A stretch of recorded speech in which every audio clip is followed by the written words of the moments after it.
Adhikari as Chief Minister of the State of West Bengal, signed by Shri R.N. Ravi, Governor of West Bengal, on 8th May 2026.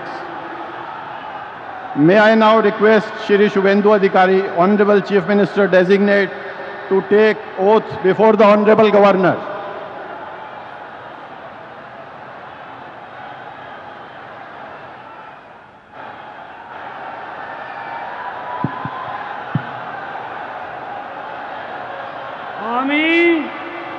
আমি শুভেন্দু অধিকারী ঈশ্বরের নামে শপথ করিতেছি যে বিধি দ্বারা স্থাপিত ভারতের সংবিধানের প্রতি আমি অকৃত্রিম নিষ্ঠা ও আনুগত্য পোষণ করিব। আমি ভারতের সার্বভৌমত্ব ও অখণ্ডতা রক্ষা করিব।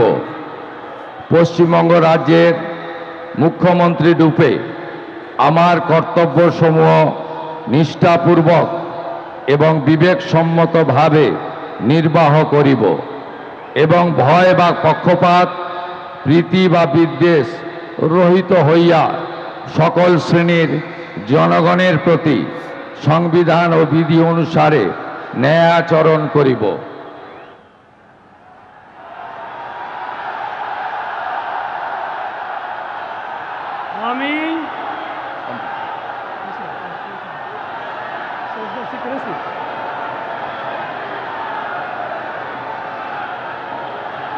আমি শুভেন্দু অধিকারী ঈশ্বরের নামে শপথ করিতেছি যে পশ্চিমবঙ্গ রাজ্যের মুখ্যমন্ত্রী রূপে যে কোনো বিষয় যাহা আমার বিবেচনার জন্য আনীত হইবে বা আমি জ্ঞাত হইব, তাহা মুখ্যমন্ত্রী রূপে আমার কর্তব্যসমূহের যথাযথ নির্বাহের জন্য যেরূপ আবশ্যক হইতে পারে তদ্গতিকে আমি প্রত্যক্ষ বা পরোক্ষভাবে কোনো ব্যক্তি বা ব্যক্তিগণের নিকট জ্ঞাপন করিব না বা প্রকাশ করিব না।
With your permission, sir,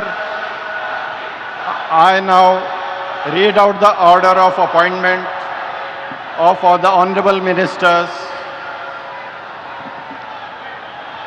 The order of Governor of West Bengal in exercise of the power conferred on me by Article 164(1) of the Constitution of India, I, Shri R.N. Ravi, Governor of West Bengal, on the advice of Shri Shubhendu Adhikari, Chief Minister of West Bengal, hereby appoint the following persons in the Council of Ministers for the State of West Bengal: Shri Dilip Ghosh, Shrimati Agnimatra Paul, Shri Ashok Kirtinia, Shri Khudiram Tudu, and Shri Nishit Pramanik.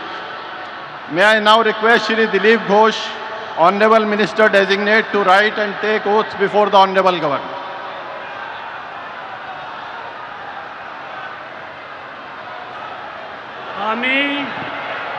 আমি ঈশ্বরের নামে শপথ করিতেছি যে বিধি দ্বারা স্থাপিত ভারতের সংবিধানের প্রতি আমি অকৃত্রিম নিষ্ঠা ও আনুগত্য পোষণ করিব। আমি ভারতের সার্বভৌমত্ব ও অখণ্ডতা রক্ষা করিব। পশ্চিমবঙ্গ রাজ্যের মন্ত্রীরূপে আমার কর্তব্যসমূহ নিষ্ঠাপূর্বক এবং বিবেকসম্মতভাবে